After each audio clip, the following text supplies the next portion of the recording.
And we begin this midday with breaking news. The South Carolina Supreme Court has ordered a new trial for Alex Murdaugh. The Fourth Circuit says the Remmer presumption, which protects a defendant's right to an impartial jury, remains alive and well. Judges found that the Colleton County Clerk of Court improperly attacked Murdaugh's credibility and defense during the trial process.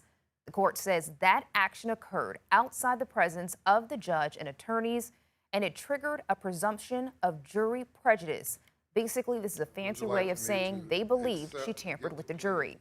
Now, they also go on to say that the state failed to prove that the misconduct did not impact the fairness of the trial. As a result, the court has reversed the lower court's decision and remanded the case for a new trial. Right now, we are hearing from South Carolina attorney Dayne Phillips, who's going to break down exactly what this means. Dayne, thank you so much for joining us this afternoon. Thank you for having me. All right, let's start with this. The Supreme Court ruled 5-0, that Becky Hill's comments to jurors triggered what's called the Remmer presumption of justice, or prejudice, excuse me. In plain terms, what exactly does that mean, and why is that legal standard so significant here? Well, our South Carolina Supreme Court said that our system of justice demands that every person has a right to a fair trial by an impartial jury, and they emphasize the word every in the opinion. As to Remmer, the issue is the fact that when you have this outside influence, that there's a presumption of prejudice, that affected the outcome of the trial, that affected the jury's verdict, and that the state, the South Carolina Attorney General's office, had to rebut that presumption. And the state, or ultimately the South Carolina Supreme Court, said that the state failed to do that.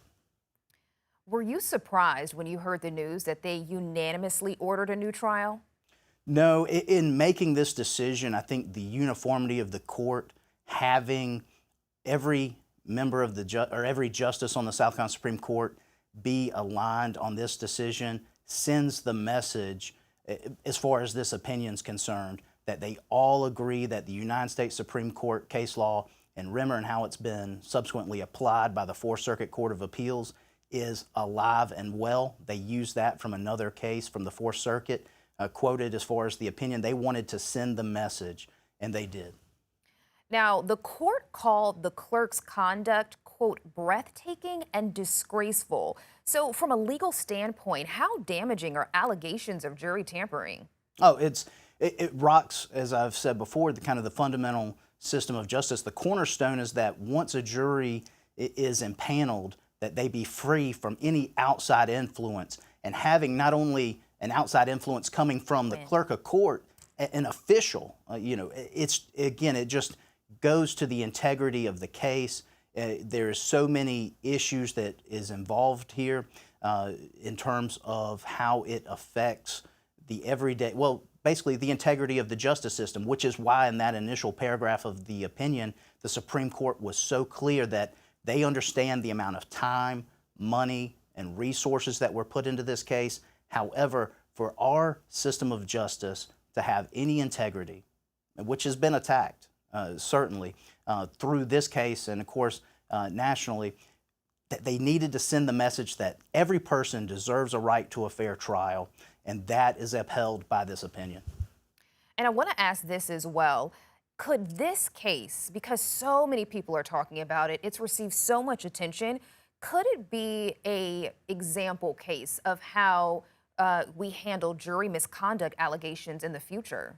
Well, the court actually went through and provided the standard of how, if this issue was to arise again, how they want circuit courts to address this issue, the framework for it. So they addressed that as well. They even, although they didn't rule on any of specifically of the evidentiary issues because of this issue being the reversal of the conviction, they did touch on the what we call the prior bad acts, the 404B financial crimes, and they did provide information related, or at least provided their opinions about how the next trial should go in terms of the guardrails of ensuring that he has a fair trial related to those evidentiary issues as well.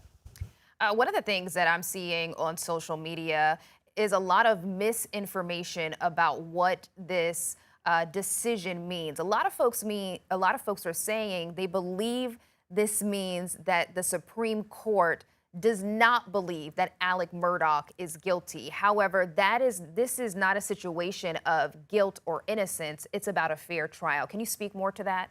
100%.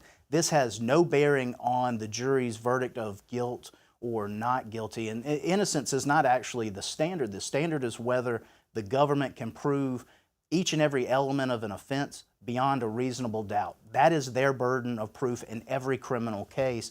And this goes directly to the heart of the legal issue of whether Alex Murdaugh received a fair trial by an impartial jury, free from outside influences. And as the South Carolina Supreme Court stated, that the clerk of court put her fingers on the scales of justice and, of course, resulted in denying him his right to a fair trial. I'd like to speak a little bit more about Becky Hill because she is the center of this. There are also some calls for her to have repercussions because this was overturned. Is it possible for her to face charges due to this, or has she already had her day in court? So she was charged and she did plead guilty. However, the state, the solicitors and that were involved in that case said that it was not specifically related to the conduct in this case, that it was related to all the other misconduct that she created. I believe that was the government's way of trying to protect this case, try to solidify that the conviction would be overturned, or excuse me, affirmed and not overturned, because the prosecutors had an opportunity to charge her related to misconduct to this opinion, and they did not.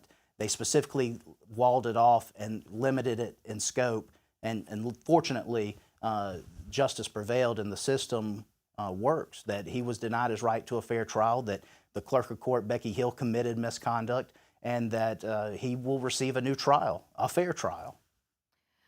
And speaking off of your experience and what you have seen, how rare is it for a decision like this to come down? It's rare. Anytime you have a reversal, it is a very rare thing. Very small amount, a very small percentage of cases get reversed on appeal, particularly a high-profile case of this magnitude.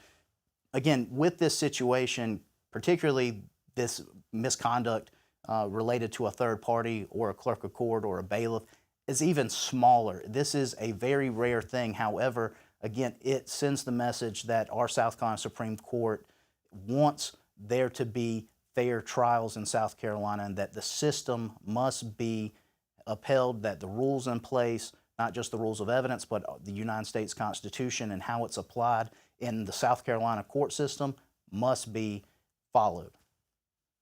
Again, you are listening to criminal defense lawyer Dayne Phillips. We're going to take a quick break, but when we come back, we're going to be looking ahead what this is going to happen next. We want to know what's going to happen next, what this means for the prosecution, what this means for the defense. We'll be talking strategy. Again, that's going to come up on the other side of this short break.